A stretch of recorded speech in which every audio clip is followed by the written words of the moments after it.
Neo-Marxism represents a range of Marxist schools of thought that emerged in the 20th century. It sought to revise or expand upon traditional Marxism by integrating ideas from other intellectual disciplines like critical theory, psychoanalysis, and existentialism. Situated within the broader New Left movement, Neo-Marxism also incorporates Max Weber's insights into social inequality, including considerations of status and power, into its framework. Like other uses of the prefix Neo-Marxism often involves efforts to address perceived shortcomings in orthodox Marxism or dialectical materialism. Many notable neo-Marxist thinkers, including Herbert Marcuse and members of the Frankfurt School, have backgrounds in sociology and psychology. Neo-Marxism encompasses various approaches, such as analytical Marxism, French structural Marxism, critical theory, cultural studies, and certain feminist perspectives. Eric Olin Wright's theory of contradictory class locations illustrates the syncretism within neo-Marxist thought, blending Weberian sociology and critical criminology. There is some overlap and ambiguity between neo-Marxism and post-Marxism, with many scholars being associated with both. Leading neo-Marxist publications include Spectre, Historical Materialism, New Left Review, Rethinking Marxism, Capital and Class, Salvage, Cultural Logic, and the Seminar in Contemporary Marxism. Neo-Marxism emerged in response to social and political issues that traditional Marxist theory struggled to address effectively. After World War I, dissident Marxists formed the Frankfurt School, although they did not explicitly label themselves as neo-Marxists. By the end of the 20th century, Marxist theories, including neo-Marxism, became stigmatized in democratic, capitalist Western societies, largely due to the negative associations stemming from the Red Scare. Consequently, contemporary social theorists with similar ideological leanings have often distanced themselves from the neo-Marxist label. Theodore W. Adorno, Louis Althusser, Samir Amin, Michael Appel, Etienne Balibar, Walter Benjamin, Titha Bhattacharya, James O'Connor, G. A. Cohen, Robert W. Cox, Guy Debord, Costas Douzinas, Paulo Freire, Eric Fromm, Norman Jarras, Antonio Gramsci, Stuart Hall, David Harvey, Max Horkheimer, C. L. R. James, Frederick Jameson, Bob Jessup, Henri Lefebvre, Andreas Malm, Herbert Marcuse, China Mieville, Ralph Miliband, Eric Olin Wright, Leo Panitch, Adam Przeworski, Nikos Poulinsas, Moishe Postone, Jean-Paul Sartre, Nick Cernacek, Paul Sweezy, Emmanuel Wallerstein, Raymond Williams, Ellen Maxons Wood. These thinkers have contributed significantly to the development and expansion of neo-Marxist thought. Their works have explored various aspects of society, culture, economics, and politics through a critical lens, often challenging established norms and ideologies. Neo-Marxist feminism encompasses a subset of Marxist feminism that incorporates elements of neo-Marxist theory. This approach emphasizes the importance of knowledge, culture, and pedagogy as integral to understanding and challenging social structures. Drawing heavily from critical theory, neo-Marxist feminism advocates for using psychotherapy as a tool for political and cultural transformation. Teresa McDowell and Ria Almeida, for instance, have developed a therapy method called liberation-based healing, which applies these theories to promote critical consciousness and challenge the status quo. The terms neo-Marxian, post-Marxian, and radical political economics emerged in the 1970s and 1980s to describe a distinct tradition of economic theory rooted in Marxian thought. This approach, associated with the Monthly Review School, reinterprets Marxian ideas in light of contemporary economic and political realities. In development economics, the neo-Marxist perspective is linked to dependency and world systems theories, focusing on external forms of exploitation rather than internal class dynamics. In industrial economics, it emphasizes the monopolistic and oligarchical nature of capitalism over competitive forces, with scholars like Michal Kalecki, Paul A. Barron, and Paul Sweezy contributing to this perspective. Some theorists, such as Samuel Bowles, Herbert Gintis, and Adam Przeworski, have employed neoclassical economic methods like game theory and mathematical modeling to analyze Marxian concepts like exploitation and class conflict. Additionally, the neo-Marxian approach has integrated ideas from non-Marxist economists like Joan Robinson and the Neo-Ricardian school. Underconsumption, particularly in developing theories of. While official communist parties often rejected neo-Marxian theories as bourgeois economics, some neo-Marxists have advised socialist and third world governments. Neo-Marxist theories have also influenced the study of imperialism, contributing to a broader understanding of economic and political power dynamics on a global scale. In Neo-Marxist thought, several key concepts are central to understanding their critique of capitalism and society. Monopoly capitalism. Neo-Marxists argue that in advanced capitalist economies, competition is limited, and a few large corporations dominate various markets. These firms can maintain high selling prices while cutting costs, advertising, and marketing their products. Economic surplus. The surplus generated by monopoly capitalism cannot be absorbed through increased consumer spending alone. Instead, it accumulates in the hands of business elites.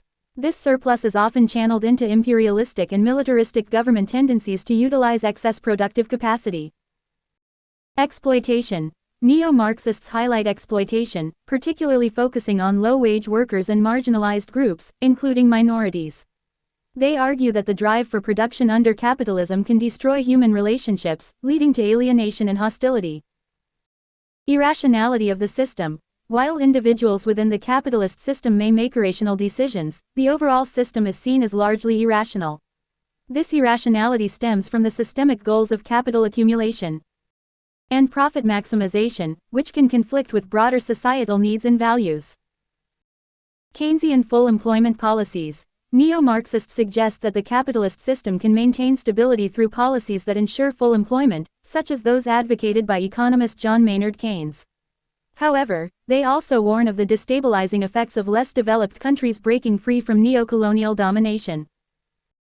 Overall, neo-Marxist analysis critiques capitalism for its concentration of wealth, exploitation of labor, alienation of individuals, and tendency toward irrationality and instability. Paul A. Barron introduced the concept of potential economic surplus to address the complexities of monopoly capitalism, particularly the prediction that under such a system, capacity utilization would be low, resulting in a potential surplus much larger than the realized surplus. Together with Paul Sweezy, Barron emphasized the significance of this concept, highlighting its compatibility with Marx's labor theory of value and its supplementary relationship with Marx's concept of surplus value. Barron's framework includes the following categories. Actual economic surplus.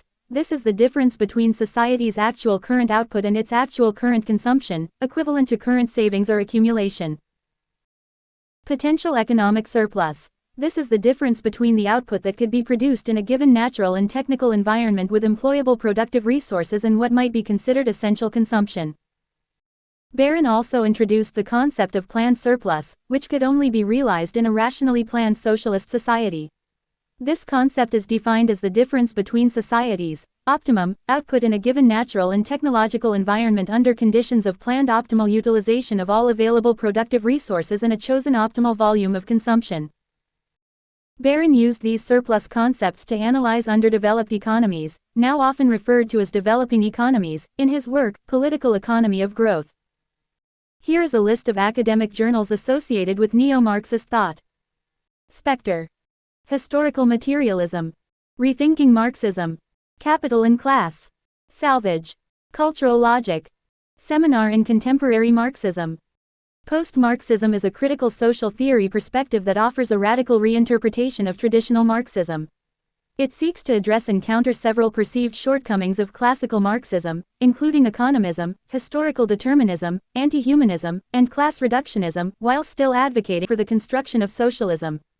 Post-Marxists reject the primacy of class struggle and instead emphasize the importance of building radical democracy. This perspective is often seen as a synthesis of post-structuralist frameworks and neo-Marxist analysis, emerging in response to the perceived decline of the New Left after the protests of 1968. In a broader sense, post-Marxism can also refer to theories that break with traditional Marxist movements and socialist states entirely. This broader perspective acknowledges that the era of mass revolution based on the Fordist worker may be over, similar to the concept of post-leftism. The term, post-Marxism, was first coined in Ernesto Laclau and Chantal Mouffe's work, Hegemony and Socialist Strategy. Post-Marxism is a diverse category, encompassing the work of Laclau and Mouffe, as well as strands of autonomism, open Marxism, post-structuralism, cultural studies, ex-Marxists, and Deleuzian-inspired politics of difference. Recent overviews of post-Marxism have been provided by scholars like Ernesto Scripanti, Goran Thurborn, and Gregory Meyerson. Prominent journals in the field include New Formations, Constellations, Endnotes, Crisis and Critique, and Arena. Post-Marxism emerged in the late 1970s, influenced by several trends and events of that period. The weakness of the Soviet Union and the Eastern Bloc became apparent after events such as the secret speech and the invasion of Hungary, leading to a crisis of credibility for Marxism. This period also saw the rise of Neomarxism, which critiqued much of the Eastern Bloc paradigm. Concurrently, the strikes and occupations of 1968, the rise of Maoist theory, and the expansion of commercial television and later information technologies, which covered events like the Vietnam War, shaped the intellectual landscape. Post-Marxism's roots lie in the New Left and the subsequent post-structuralist moment in France. However, its genesis can be traced to a reaction against the hegemony of neoliberalism and the defeat of the left in events like the UK miners' strike. Ernesto Laclau argued that a Marxism suited for the neoliberal era required a fundamental reworking to address these failures. Laclau and Mouffe's work focused on a non-essentialist framework, emphasizing the proliferation of new subject positions. In Italy, Operaismo and later autonomists theorized against the conservative Italian Communist Party, focusing more on labor, gender, and later Marxian works. In France, radicals like Félix Guattari redefined Lacanian models of desire and subjectivity, bringing Nietzsche into dialogue with Marx. In the Eastern Bloc, the Budapest School reinterpreted Marx, building on the work of the Praxis School. In West Germany, theorists reinterpreted Marx's works from a Hegelian perspective. In the UK, Stuart Hall experimented with post-structuralist theorists in the lead-up to New Labour, especially concerning race and identity.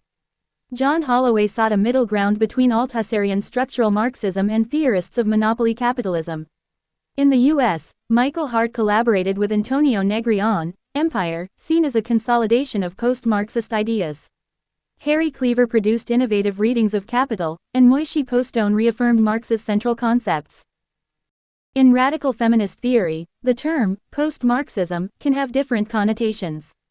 Catherine McKinnon, for example, uses the term to suggest that feminism should absorb and move beyond Marxist methodology, rather than rejecting it outright. This perspective sees Marxism as a foundation to build upon rather than abandon. Contemporary figures in the US, UK, and Europe continue to work within the post-Marxist tradition, including Nancy Fraser, Alain Badiou, Jeremy Gilbert, and Etienne Balibar. Their work often diverges from that of Laclau and Mouffe. It's worth noting that post-Marxism, despite its origins in Latin America and the Eastern Bloc, is predominantly produced by theorists from the global North. This has led to criticisms regarding its applicability and relevance to the global South. While there are exceptions like Gayatri Spivak, notable post-Marxist theorists from the global South are scarce and radical. Movements in these regions tend to align more with the Old Left tradition. Reasons for this divide include differences in political geography and the level of academic engagement. Despite these critiques, the Zapatistas have been a significant source of inspiration for many post-Marxists, highlighting the complex relationship between post-Marxist theory and global political movements. Post-Marxism has faced criticism from various quarters, including both the left and the right wings of Marxism. Some critiques include shift to social democracy. Critics like Nick Thoburn argue that Laclau's post-Marxism, particularly its relationship to Eurocommunism, represents a rightward shift towards social democracy. This criticism is shared by Ernest Mandel and Sivanandan, who see it as a retreat from more radical Marxist positions. Conservative nature. Oliver Eagleton has suggested that Mouffe's concept of radical democracy actually has an inherent conservative nature, contrary to its radical intentions. Theoretical weakness. Autonomist Marxism or post-Operaismo, forms of post-Marxism, have been criticized for having a weak understanding of value in capitalist economies, according to some Marxists. Anti-humanist, anti-dialectical, post-Marxism has also been criticized for its perceived anti-humanist or anti-dialectical stance by other Marxists. Neglect of race and colonialism. Post-Marxism has been faulted for downplaying or ignoring the role of race, neocolonialism, and Eurocentrism. Imprecision of the term. Some argue that the term, post-Marxism, is too imprecise and is often used pejoratively or as a straw man.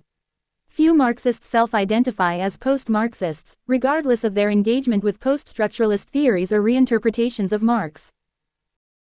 Disagreement on fundamental questions. There is significant disagreement among post-Marxists on fundamental questions of strategy and philosophy, such as the role of Hegel or Spinoza, the advocacy of left populism versus a rejection of organized politics, and the stance on a new Leninist vanguard. Open Marxism is a diverse and critical approach within Marxist theory that challenges traditional notions of state socialism and party politics. It emphasizes the importance of being open to praxis, the combination of theory and practice, and historical context. Open Marxism is grounded in an anti-positivist method that focuses on the practical reflexivity found in Karl Marx's concepts. One key aspect of open Marxism is its non-deterministic view of history. Unlike more deterministic Marxist approaches, open Marxism highlights the unpredictability of class struggle and the dynamic nature of historical development. This emphasis on openness reflects a broader commitment to exploring new theoretical and practical possibilities within Marxist theory. Open Marxism is characterized by its strong anti-structuralist stance, rejecting both Marxist-Leninist and Althusserian forms of Marxism. It is often associated with humanist Marxism, libertarian communism, and left communism. There is significant overlap between open Marxism and some strands of post-Marxism. The origins of open Marxism can be traced back to the 1980s when it emerged as a response to the dogmatism of revisionist Marxism-Leninism and mainstream structuralist versions of Western Marxism, such as Althusserian Marxism and Gramscian cultural studies. Open Marxists sought to unite heterodox Marxist tendencies and return to basic Marxist concepts while critiquing social democratic and Marxist-Leninist interpretations of Marxism. The intellectual roots of open Marxism are diverse, drawing from Georg Lukács' philosophical approach to Marx, council communism, the New Left, elements of autonomism and situationism, and the Neue Marx lecture of 1970s Germany. Hegel's philosophy often serves as a common thread among these tendencies. The relationship between open Marxism and autonomist Marxism was particularly strong, leading to the creation of journals like The Commoner. The state derivationist debates of the 1970s and 1980s, which explored the separation of the economic and political spheres under capitalism, were also influential in shaping open Marxist thought. Pluto Press published 3 volumes entitled Open Marxism in the 1990s, with a 4th volume released in 2020. The continued influence of open Marxism is evident in its spread from Europe to Latin America, as seen in the authorship of the latest volume. Critics of open Marxism have raised several concerns about the approach. Excessive openness. Some critics argue that open Marxism is too open, leading to charges of subjectivism and voluntarism. Critics suggest that this openness may result in a lack of theoretical rigor or coherence. Treatment of the national capitalist state. Critics contend that open Marxist accounts often abstractly treat the national capitalist state without considering uneven and combined development or international forms of class struggle within the capitalist world system. Totalizing and Eurocentric. Like other forms of Marxism, open Marxism has been criticized for its potential to be totalizing, universalizing, and Eurocentric, potentially overlooking or marginalizing non-Western perspectives and experiences. Diverse political implications. Despite its analytical unity, open Marxism has diverse political implications. Some proponents, like Negri, advocate for a revolutionary approach against capitalism. Others, like Pitts, advocate for more moderate social democratic policies.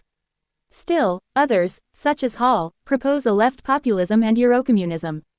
These differing political stances reflect the broad range of perspectives within the open Marxist tradition.